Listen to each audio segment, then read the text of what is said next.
Welcome. This is the Contreras Report. I'm Raul Lowry Contreras. We have a very special program for you right now. Joining us from downtown San Diego, California, from her office, lawyer Esther Valdes Clayton. She's an immigration lawyer who was born in Mexico, raised in the United States, is an American citizen, and she went to the University of California, San Diego, which is noted by U.S. News and World Report as one of the top 10 public universities in the United States. And she went on to the law school at the University of California, Berkeley, called Boalt Hall. She has been practicing law since 2003, and she specializes in immigration. But we're going to sidestep from that issue for a moment because she's also an elected member of the school board in the city of Coronado, which those of you familiar with San Diego know is across the bay from downtown San Diego, has about 20 some odd thousand people, and is long considered a all-white community. And she's the first Hispanic woman, to be elected political office in the city of Coronado. She was elected in 1916 to the Coronado School Board, which was a momentous event in itself. But some things have happened since that she wants to talk about. Esther, welcome to the program. Thank you for having me on, Raul. It's such an honor to be on with you. Tell us about the tortilla incident. Well, a lot of people are calling it an incident. What it actually was a huge controversy. As you noted, that Coronado is mostly Caucasian, but 30% of the Coronado Unified School District is Latino. We have a sizable amount of Latino students. Earlier this year, there was a CIF playoff game in which, after it was concluded, tortillas were hurled at Glen High School. We were hosting the basketball game. Glen is more than 80% Latino, most of whom are economically disadvantaged. And of course, this caused not just a local outrage, but a national outrage. What most people saw was exactly what I saw, what I felt as a Latina. I saw that this was a racial epithet. There were slurs, not just on the basis of race. Also, there's colorism, something that is palpable within Latin America.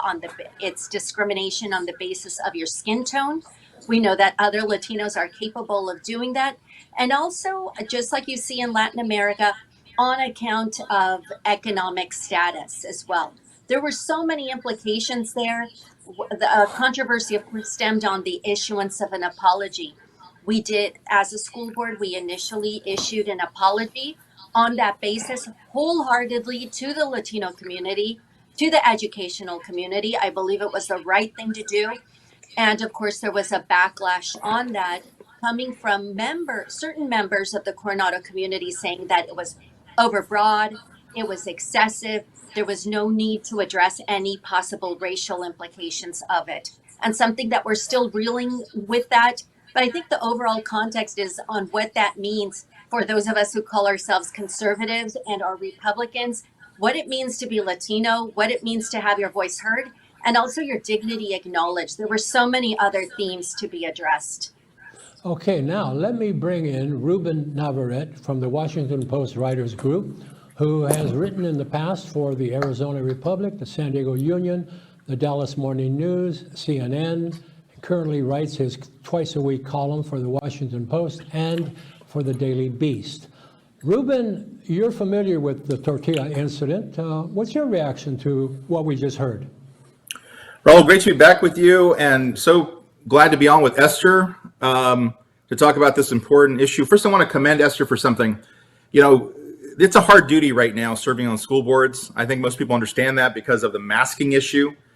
It was always a thankless job. It has become in recent days an even more thankless job to be on school boards because emotions are running so high. So I commend her for her service in that arena. And so I think it's important to think of three things here, Raul, in terms of the tortilla incident. One is the actual incident itself. One is the aftermath of what we went through after it. I wrote about all of this. And then lastly is what Esther talked about, the walking back of the school board's apology.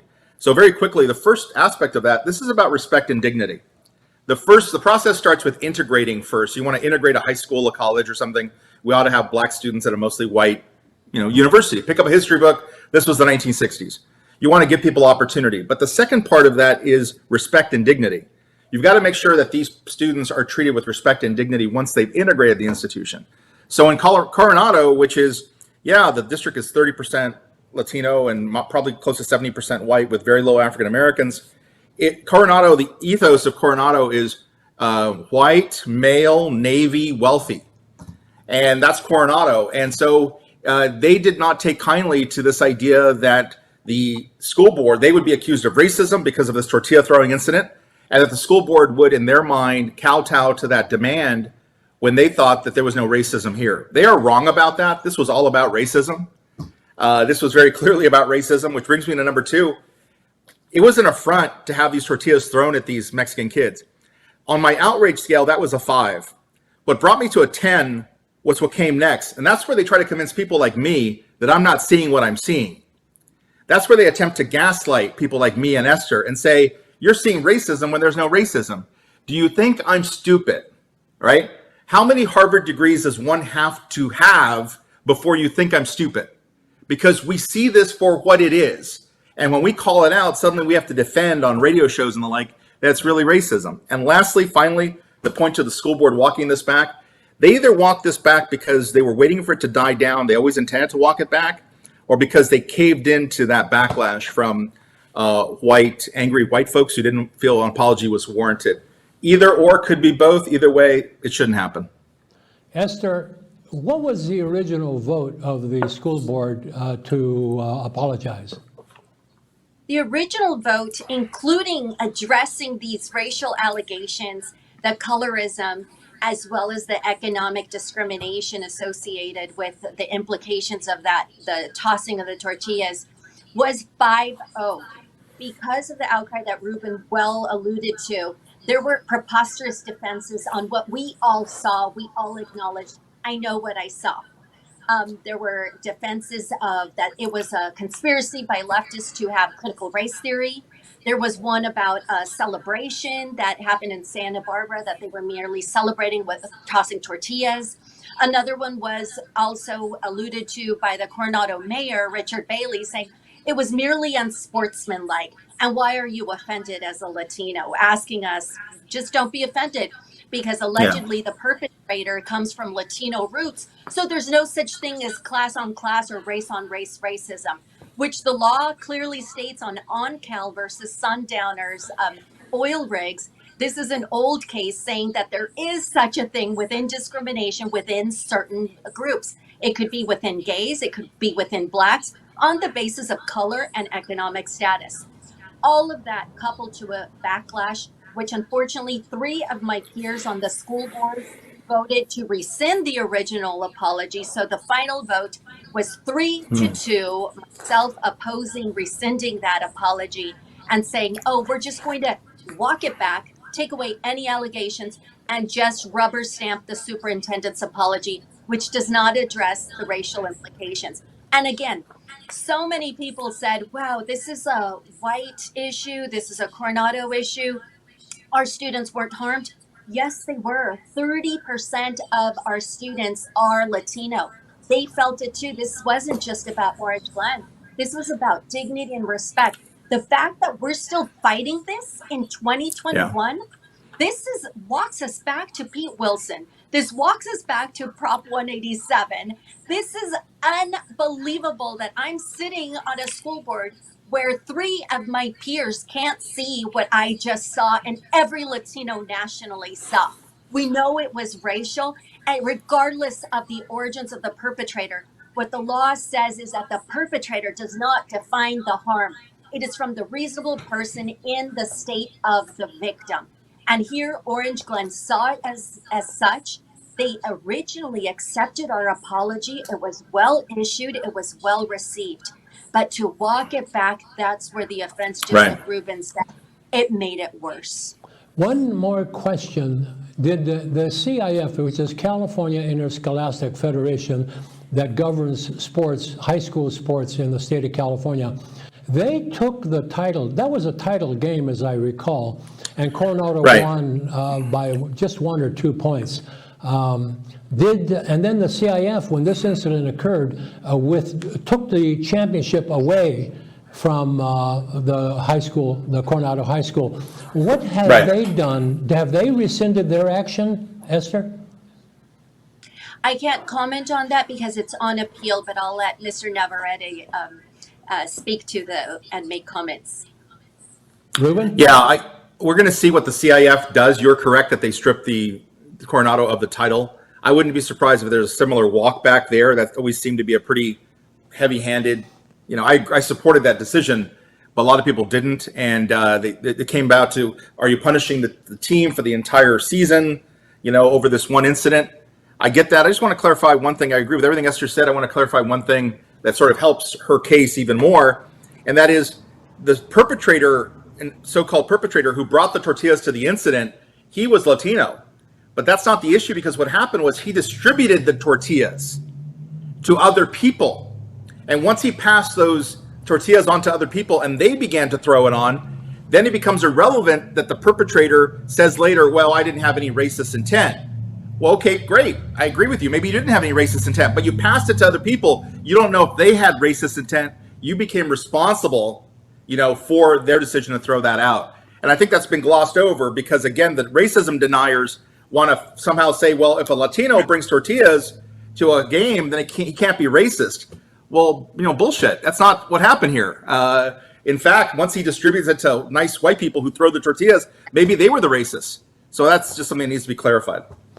That'd be And like that's something somebody that's bringing. not- That'd be like someone bringing a rope to a picnic and then having it used to lynch somebody, right? Well, unless that's what you typically use ropes for. Ropes Yeah. have multiple uses, but when you bring a tortilla, you didn't bring it to eat it as a snack. You specifically had an intent to bring the tortillas to that game. You played games all season long. What a coincidence that the only game that you brought the tortillas to was the one where you're playing the Mexicans. Wow. Beyond the realm of statistical probability, right? So I got to tell the audience, I feel so overwhelmed here. On the one hand, I have a guy who went to Harvard. On the other hand, I have an honor student from the UCSD and University and a of bolt-educated lawyer, Yeah, a bolt-educated and- lawyer, yeah, exactly. and here I am, the poor little San Diego State guy in the middle of all this, trying to Yeah. herd you like a bunch of cats. Anyway, I want to thank you both for appearing. And Esther, let's have you on again to talk about immigration and what it's like to practice in a federal jurisdiction when you have the Bush administration in which you started, then the Obama administration, then the Trump administration. Oh, you were close. You were okay with that. And now the Biden administration. We need to know how an immigration lawyer can survive in that kind of a situation. So we'll have you on again. I appreciate you very much. As a matter of fact, don't sign off, Esther, okay? Don't sign off. And I'll be back to you in just a moment. Ruben, thank you very much. Ladies and gentlemen, Thank you. for watching. And if you want to be notified when a new Contreras report is posted, please subscribe to this channel on YouTube. And you can send me an email. The email address will appear shortly. And you can send me a question or a comment, and I will respond. Thank you. Esther, stay on the line, please. Thank you, Mr. Navarrete. Thank you, Esther. Thank you. Pleasure.